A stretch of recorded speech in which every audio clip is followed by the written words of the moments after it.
Hello everyone and welcome back to the SteemTrail Gaming News. Today is the 26th October of 2018. My name is Kralizec and I will be your host for the evening. And today we are going to talk about virtual reality. Or more specifically, about how there are some speculations coming that Oculus Rift, or more specifically its second iteration, may not be coming. So, virtual reality, one of the biggest things that has appeared on the gaming market in the past years. There really wasn't anything that was cooler in terms of technology.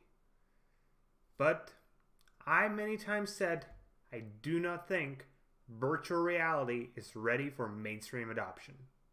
I've cited several reasons. Most obviously, the price. It's still freaking expensive. You pay for the headset itself the price of a decent computer. Then you have to have a pretty powerful computer on top of that. That immediately puts virtual reality out of the price range of so many people around the world. It's even not funny how many people cannot afford virtual reality. There were some ways to get it cheaper, most notably PlayStation VR, which was probably the best implementation in terms of price per of performance per dollar for virtual reality. But then you had the high-end stuff, the stuff for the people who really wanted to get the best. There was HTC Vive and Oculus Rift. And it was Oculus Rift who really brought virtual reality back into the talking point of almost everybody. And then, a few years ago, Oculus Rift was bought by Facebook, which seemed like not that big of a deal actually. It actually seemed it could be a good thing. It meant that Oculus would be getting a ton of funding that would allow them to make the best freaking thing ever. But now everything seems to be crumbling. So, one of the co-founders of Oculus Rift has left Facebook. His name is Brandon Irie, I think is how it's pronounced. And while Oculus itself is saying that no, Rift 2 is still coming, many people are really saying that, okay, this is bad. He was the true visionary between VR and, man, this is bad.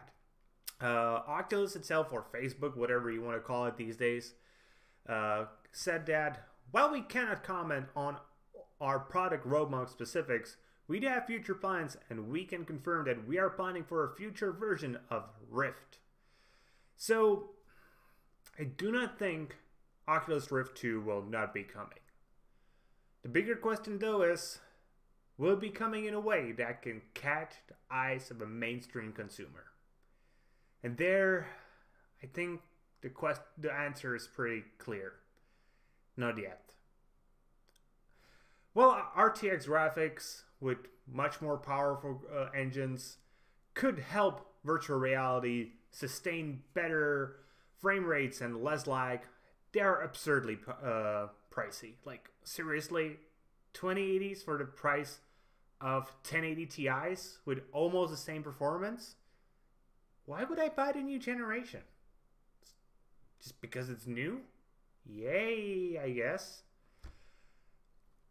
What VR truly needs is to wait a few years. It needs to wait, I think, 5 to 10 years before even your average computer, something you can buy for $500 and that you will most likely have at home either way, will be the standard. Then VR, in its somewhat current iteration with similar displays, similar requirements for hardware, would be an awesome thing because it would be so easy just to go out and buy it. On top of that, the prices of things like displays would get cheaper. There would be probably better ways to make wireless connections with new Wi-Fi, Bluetooth, or whatever standards. All of that could insanely help wireless headsets that are actually the thing we need to make virtual reality a success. But at its current point, it has just too many flaws that so many people will be like, yeah, it's a cool thing. I liked it when I tried it, but I'm not gonna buy it. It's freaking expensive, man, and I don't have the space to play VR games. Which is the second thing, space. That will be the thing that will be holding virtual reality back for the longest time. You need a lot of space to play games that allow you to move in virtual reality.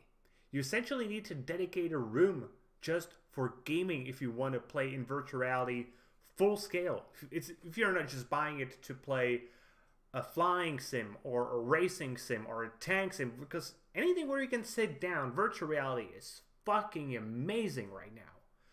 But when you talk about something where you have to move, it's quite a different thing. Like, really, most people live in apartments. They have like a 2-bedroom apartment or even a single-bedroom apartment with one room that is their living area. Where will they play? Will they have to move their couch every time they want to play? Not that many will be willing to do that. And let's say you want to show some VR games to your kids. Your kids will not restrict themselves. If they're going to have a wired headset, they're just going to run and snap the cable, or even worse, snap their head. They're going to have a wireless headset, they're just going to run into the wall, very likely breaking the headset. There are so many problems with VR in its current iteration. There needs to be so much jumps in both computer technology, where we need hardware to be mainstream priced. And remember, even a 1060 GPU isn't mainstream these days. This is, like, for most people, quite expensive. Essentially, consoles need to be able to handle VR very well. So maybe with the next generation, maybe there. But we'll have to see. I'm probably guessing it's going to be not the next, but the one after that, that's truly going to be able to handle this. We need better wireless connectivity to our headsets. We need cheaper displays so the headsets themselves can get much more cheaper, so you don't have to pay $500 for a high-end VR headset. It needs to be something for a high-end one, like $200 or $300 for a high-end one. Now, not the top of the line. Those can obviously cost $1,000 and just be insanely powerful, because people who will buy those will also have the most powerful hardware. But if you want to get VR into the mainstream, everything needs to get better. It's just not there yet. And I'm hoping it will get there. And I'm reasonably sure eventually it will get there. And I can't wait to go into the world of the Elder Scrolls myself and walk around. Not press keys on a keyboard and use my mouse to move. Just walk around in Cyrodiil. I would be so happy to do that. But not yet. Maybe in a few years. We'll have to see. So that's it for that topic. I also have a little bit of news for you as well, but this one is on a different topic. This is about a free game that you should go and get right now. The game is Metro 2033. This game is currently available on Steam completely for free. It is an older game. It's coming from 2010, but man, is Metro impressive. Let's actually watch the trailer here.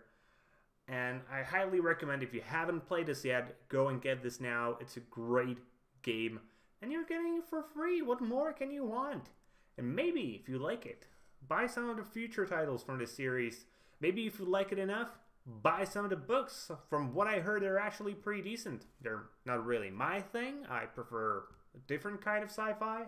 But who cares? If you like post-apocalyptic stories, Metro 2033 and the rest of the books will definitely be your thing. So, Metro 2033, completely free on Steam right now.